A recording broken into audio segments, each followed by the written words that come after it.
News word on the Hull Street in the last 1 week has been the volatility index. Volatility index, which is more popularly known as the VIX, has been rising for the last 12 consecutive trading sessions. It's up over 70% in the start of this month. Well, traders are getting a little nervous and bears seem to have some more control on the street.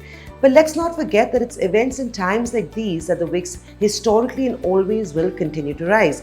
But just to put this in perspective of what the current VIX number and the jump in the VIX really means for traders and investors, in 2019, the last time you had your general elections, the VIX had climbed to levels of 28.08. In 2014, the VIX had spiked to 37.7.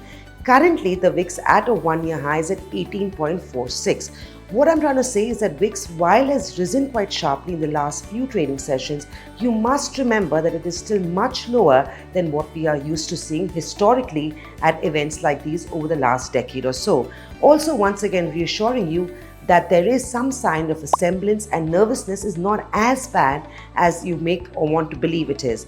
The other factor to watch out for is the implied VIX. Now, the implied VIX has also historically risen up before the big event, which is the general elections.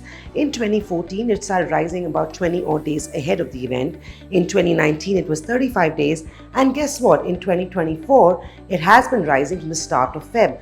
Once again implying and indicating that a gradual rise in the VIX also means that the fear or the event largely seems factored in. So to calm nerves out there, don't get too worried. It has to rise in the VIX at events like these. Like I said, these are huge events locally and internationally as well. You will see the VIX going up. But the rise in the VIX at this point is not as high as we've seen historically, which once again means that bulls don't really need to be worrying too much at this stage.